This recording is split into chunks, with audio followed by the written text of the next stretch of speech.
Hello, and welcome back to our series where we are building a people and culture management system, or HCM, depending on your terminology. This series is brought to you by Prairie HR Solutions, and my name is Jake Finger, Principal Consultant here at Prairie HR Solutions. And in this video, I want to carry on with where we left off in our part one. So this will be part two. And where we left off was we created a function to retrieve our data. Well, we started to create a function anyway. We got the first half done. And it's this read record function in our client side, our HTML side. And we grabbed that employee ID because in order to pull data, we need to pull it from a unique value. And our unique value when we're dealing with employees is our employee ID. We obviously don't want to use last name, first name, as those can be shared by employees. Think of like Smith or Jones or Johnson or something like that. So we want to use the employee ID.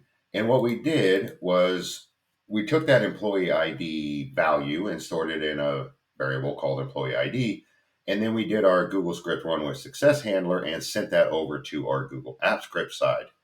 And our Google Apps script side, what we did was we first used the map method to take our full employee data, two-dimensional array, and pull out all the employee IDs, which exist at index number 2, and then created a new array.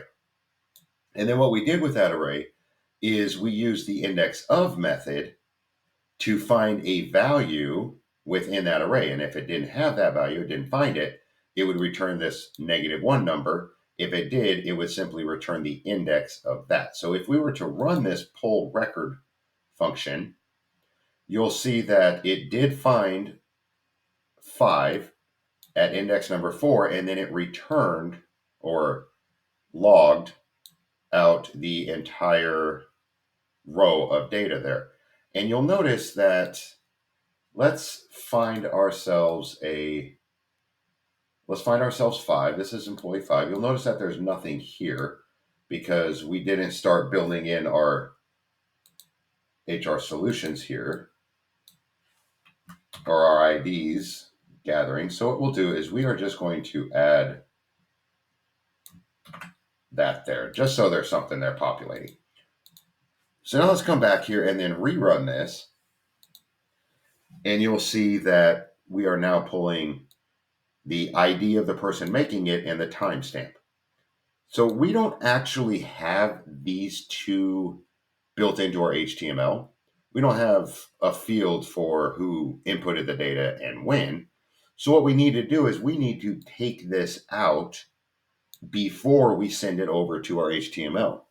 Because the way we're going to do it is we are going to take our first field, which is the employee ID, populate 5, next field, the last name, then the first name, and so on. And we're going to do that by index 0, index 1, index 2. So we don't want these here because this would become index 0. So we don't want that. So instead, we are going to use a method to deal with arrays called splice. And what splice does is we can come down here and take test and splice it. Now, what splice does is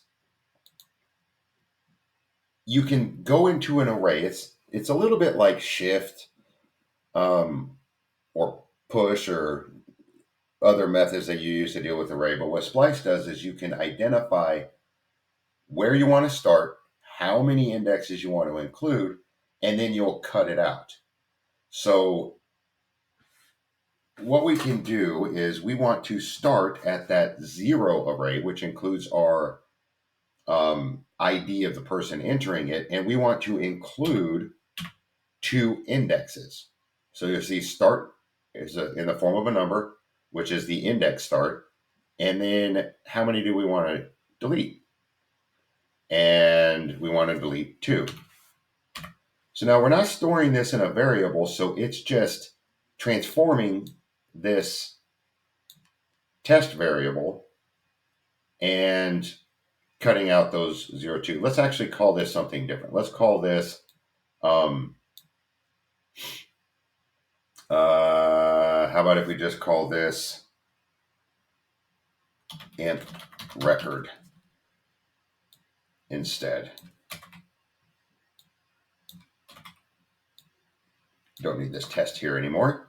And then what we can do is then log this out again.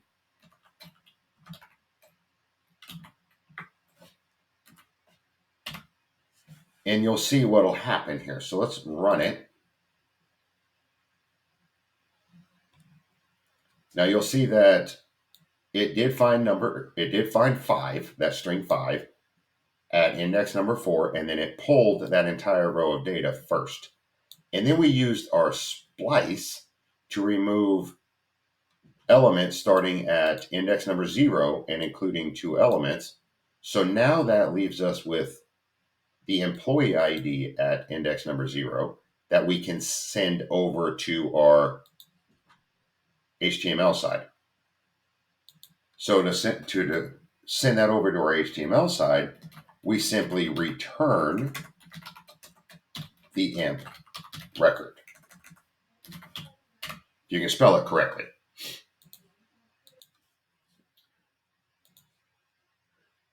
So keep in mind the order of where we place this depends on how this employee record is going to come. So we can't actually place this above that or below it, because what we're doing is we're grabbing it first and then we're transforming it and making essentially our variable here different without those first 2 elements, and then we're returning it. So the order is definitely important here. Okay, so there we go. Now we have a clean employee record. So now what we do is this employee record is getting sent over to our HTML side. And our HTML side, we told with this with success handler piece to run this function. And this function is receiving that employee record. So we can just simply use the same one, it's fine. And now we can take this employee record and do something with it. So let's just, for now, we'll leave this here to show the alert. Let's grab the document. Well, actually, we stored it all in a variable. No, we didn't store the last name in a variable. So let's get the element by ID. And that ID we want is going to be our rec last name. All right, so let's get our element here. Let's do rec last name. And what we want to do is we want to set the value of that equal to this array that came over to us. So imp record. Now this imp record is, we don't want to populate the whole thing. What we want to do is, let's add this. There we go. And then it'll show us our imp record. We don't want to actually return this whole thing. Let's comment this out and let's just make sure this runs, and I'll show you where we want this value to come from. And plus we'll get to see if this actually works here. So let's come back over here to our tab here. For our UI, let's refresh this. And let's open up our records here and let's type 5. And now let's scroll down here to our retrieve record, hit process. It should go through its whole piece there. And then it's, I am the pop pull record and null. Okay. So let's come back over here to our code.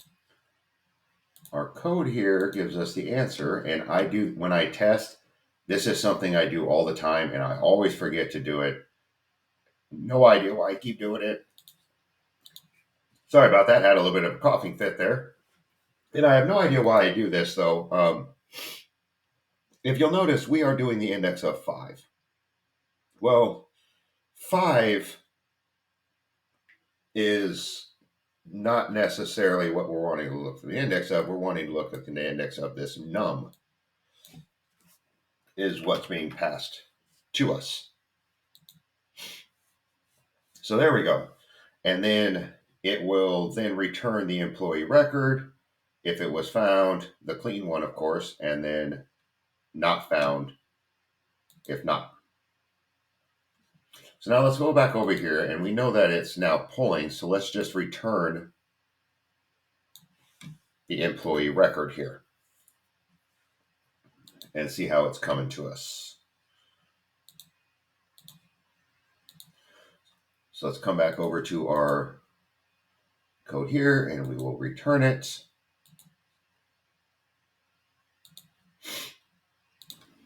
And we'll refresh our page here.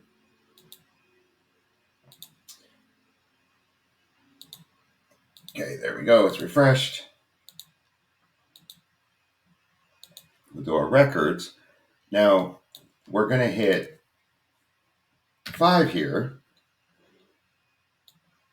And we'll come down here to retrieve. And we should receive null. Or nothing, actually, which is good. And there's a reason for that. And it goes back to what we were talking about on our last episode, is the formatting. Because this is coming over to us. This field right here is actually a text field. And I'm going this way around it instead of just fixing it, because if you're not careful with this, you can spend a lot of time pulling data from a sheet and having it not align with what the Google Sheet is automatically trying to format it as. So let's actually give it 569. We know that number doesn't exist. And let's come back down here to retrieve. And you'll see that it is populating, it's working. So that code over there is working. It's not finding 569. And I am the pop pull record in. Now this in is coming from,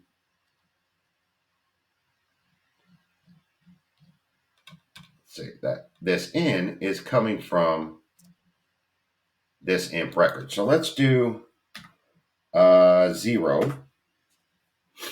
And the reason it's not pulling it, so what I did here was I went down here and did this imp record. We know that this is working. So if we were to do imp 0 and come back over here and refresh this, I'll show you exactly what's happening here.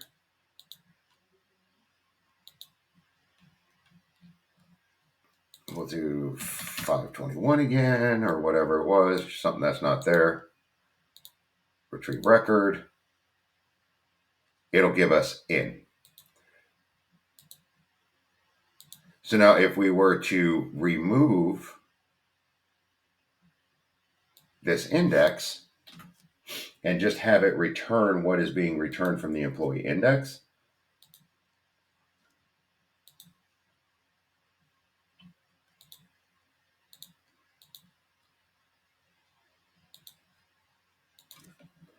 let's go 521,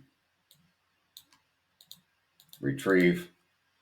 It'll give us an alert of not found. So when we hit 0, it's actually breaking this up into an array of characters. So 0 is in. If we were to try to get the index 1, it would be O. So now let's go up here and hit 5. Let's just leave 5 alone. We know 5 exists because we've been playing with it the whole time. We hit process. It's coming back as null. So we know that's not right. We know darn good and well that's not right because, I apologize, it didn't go over here. So we're using, I'll go through that again. So we did 561. We know it doesn't exist. So it should come up with not found. And when we isolate it down to a specific index like we did 0, it produced N. If we did index 1, it would produce O. And this is going to be important when we populate something, because we don't want to obviously populate it in each field like N, O, T, or whatever.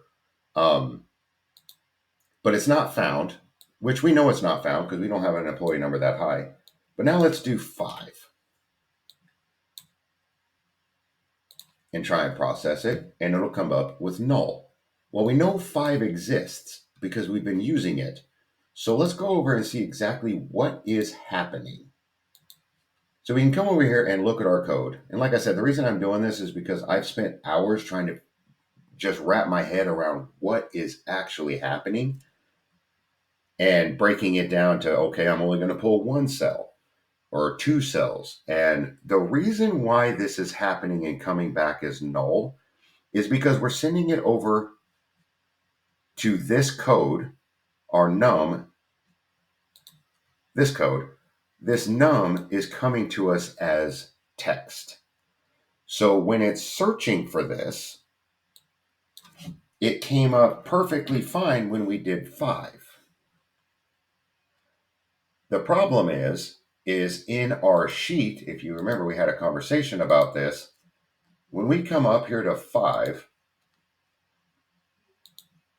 and we look at this, it's plain text, so it's pulling it. But let's go over and grab, say, our hire date. It doesn't have a format because in the sheet, it's coming to us as, okay, that's just a date. And because it doesn't have a format, our script is looking for a format that just doesn't exist. So it's looking for a plain text row, and it's not coming to us as plain text. So what we have to do in order to get this to work is let's just grab everything here and make it plain text. And you'll see that nothing really changed other than the formatting. Same numbers, same everything. But now we're formatted, not as automatic, not as anything, or, the nothing. It's now everything is formatted as plain text. So now let's go back and give that a go. So we'll refresh this just because. And go through our operations, records. Now let's do 5 and press retrieve. And you'll see now it is pulling up the entire piece. And that is the key. It must be, the data coming over has to be in plain text or assigned a format. So those dates have to have a format assigned to it, because if it's no format, it's going to come over as null because it's not going to be able to read it coming back over or storing it into a variable. So keep that in mind. Format that spreadsheet, and we can do that dynamically every single time we create a record. We can go column by column and assign that specific column that we just wrote either plain text, date, number, or whatnot. It just has to have a format. And if we are searching for a string, in our case, our employee number is a string, what it's searching for has to be a string. So now let's populate our last name. So our last name exists at not 0, but 1 index. So let's come back over here to our code. And let's change this back to num, because we want to dynamically populate whatever is coming at us. And inside our client side, we can then uncomment this out, get rid of this. Well, let's leave the alert here. And what we're wanting to do is take this employee record, find that index number 1, that 1 index, and then populate it to this rec last name. So to do that, we just simply say that we want to isolate that index and grab that index at the index number 1, and that will populate our rec last name. So now let's come back over here to our code or our sheet form after we save it. There we go. We'll refresh it and we'll test this out. We'll do employee number 5, and this should populate our last name.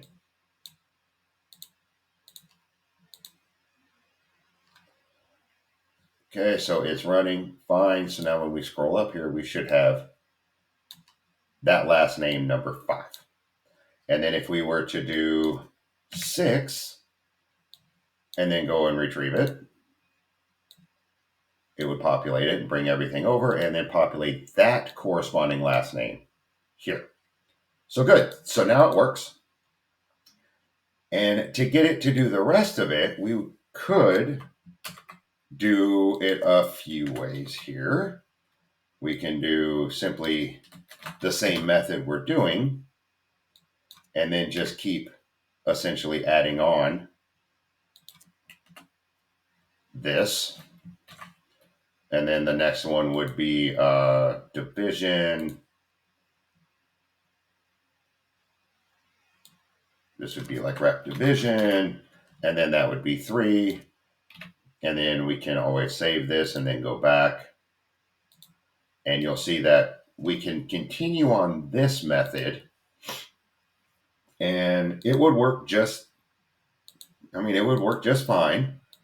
The challenge that we would have is we have just under 80 lines of fields here, various IDs. So I scrolled up here, good, I'm glad for that delay. So it pulled this data, and then when we hit OK, it's going to run the rest of the code and then populate all that stuff there. And it also works the same with our drop downs here. So we could go through and do this 80 something times to get it to work. And what I'm going to do is I'll go ahead and I'll end this video here and I'll do just that. And nobody needs to see me type this out 80 times, but I'll go ahead and get this functional so you can see, 1, yes, it works the way that we're wanting it to work, but 2, just how long it is. And when we look at something that takes up so much real estate inside a code block, you want to look at it as, how can I make that so much easier? And the approach that I think I'm going to attempt here is what we did here. You remember when we created the record, instead of grabbing every single element ID, we did this query select all. And if I'm able to give all fields this same class, my thought is I can then use a for each to assign a value to that numbered rec. So if it was rec 0, our employee ID, then this would be the value of our employee record at 0 index. So I'll end this video here and then I'll build this whole thing out again and then we'll run it. We'll see that it works. And then we'll come back and try to diminish this to its most simplest form. So I hope this has been useful, and I hope to see you the next time when we get that receive piece completely fully functional and then trimmed down. And until next time, please take care.